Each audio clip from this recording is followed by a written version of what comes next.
Hi, I'm Suzanne Phillips. I'm co-chair of Community Outreach for the American Group Psychotherapy Association. One of the things that both research and experience has shown us is that people heal in community.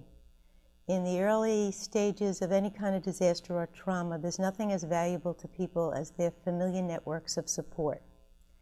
Unfortunately, in the acute aftermath of a disaster, people are even having a hard time finding each other. So one of the roles that we have played is literally as a supportive function to provide what we call psychological first aid, which is to be a compassionate presence and to facilitate the grouping of people and to help them find those networks of support. AGPA had a very big part in the 9/11 response here in New York. In that situation, we had many different populations. We had uniformed service populations, of course, the fire department, the police department. We had school populations around Ground Zero. We had spiritual caregivers whose congregations had turned into trauma groups. In the aftermath of trauma, people go to their places of worship. One of our goals was to pass it forward. We knew we couldn't reach everyone, but if we could reach as many of the important people in the different communities, we knew then that we would extend our reach. We've done care of the caregiver programs for chaplains, military psychiatrists, military psychologists, as well as civilians who are providing service to military servicemen, their families, military servicemen and women, their families, and their children.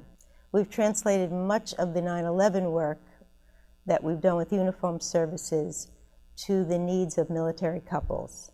In the aftermath of the Chinese earthquake, we were able to provide both training in trauma groups and in care of the caregiver in China through Skype.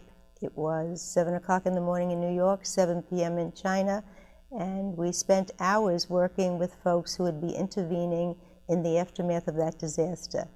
When needs arrive, whether it's a result of disaster trauma or general needs, we find that one of the things that's necessary is that we go to them.